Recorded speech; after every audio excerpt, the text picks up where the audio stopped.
Exit পোলৰ আগতে আমি অত্যন্ত আত্মবিশ্বাসী।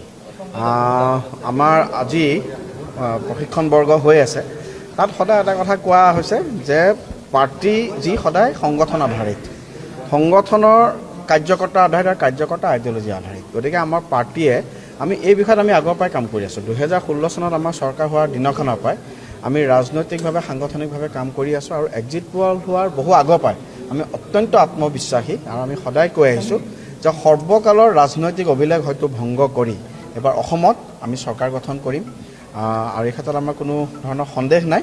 গতিকে 4 তাৰিখলৈ আমি অপেক্ষা কৰিছোঁ। আমি আগতেও কৈছিলোঁ 4 তাৰিখলৈ হয়তো সময়হে অপেক্ষা, কিন্তু আমি ভাৰতীয় জনতা পাৰ্টীৰ অসমৰ প্ৰতিজন কাৰ্যকৰ্তা অত্যন্ত আত্মবিশ্বাসী যে সকলো ধৰণৰ, মই পুনৰাই কৈছোঁ, অসমৰ হয়তো সকলো অভিলেখ ভংগ কৰি এইবাৰ ভাৰতীয় জনতা পাৰ্টীৰ নেতৃত্বাধীন NDA আমি অসমত এবাৰ চৰকাৰ গঠন কৰিম।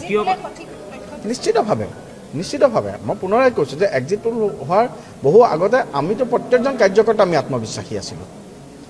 প্ৰত্যেকজন কাৰ্যকৰ্তা আমি আত্মবিশ্বাসী, কাৰণ আমি কাম কৰিছোঁ। আজি আমাৰ প্ৰায় 31,484টা বুথত ভাৰতীয় জনতা পাৰ্টী আমি পৃষ্ঠা প্ৰমুখলৈ নিযুক্তি দিছোঁ।